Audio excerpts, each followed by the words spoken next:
Hi, my nickname is Ker Yih, call sign Stubble, formerly from Republic of Singapore Air Force, 11 years, and currently working under MOE as an operations manager. The course I took is a Bachelor of Science in Human Factor Safety, minor in military studies. Back in 2015, I was diagnosed with multiple sclerosis. Then I realized that my fighting career will come to a complete end and need to recalibrate my future and to pick up actually a more desk-bound job. So I got myself qualified in ISO 9000 and also OSHA 18K, so that I will be qualified as a quality auditor. Because being an auditor, we actually look at not only the aircrew operations, the force readiness, but also really down the line to infrastructure safety and also documentation and records, which actually when I look into the curriculum of this human factor in safety, it really aligns with what I'm actually doing now, and I actually think that that is my calling, and that's when I realized that okay, this degree is the one that I want to take. To pick up books again after 11 years or 10 years is really challenging. While you need to manage your work in the daytime, you need to attend lesson at night. And knowing that multiple sclerosis is an invisible illness, so I'm very thankful that my classmates actually told me that, hey, don't worry, you actually can play back the lessons if you missed it.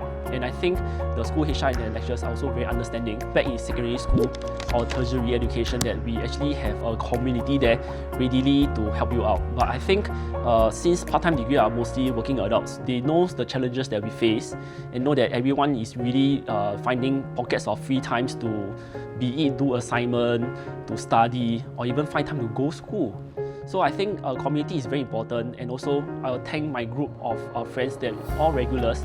I think currently we have about 200 over past and present students inside. Many of them are safety practitioners in their individual field, and that whenever we have some questions or things that we don't understand, we can always surface in the group chat and there will be someone there to answer or to give their advice. So as someone that advocates and also someone that's a safety practitioner, whenever I walk around my community, whenever I observe any hazard or risk, I will always surface up to relevant authority, or even at the shopping mall, I will just take a picture and then submit to the shopping mall management.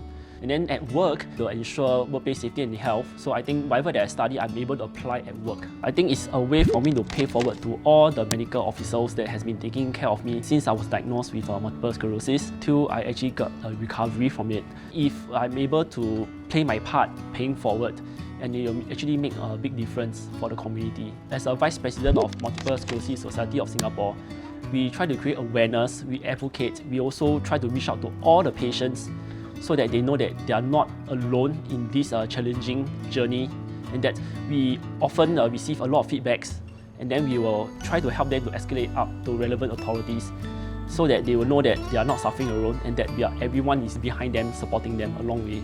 It really resonates to my career change, especially from being an aircrew to doing a more desk-bound job currently.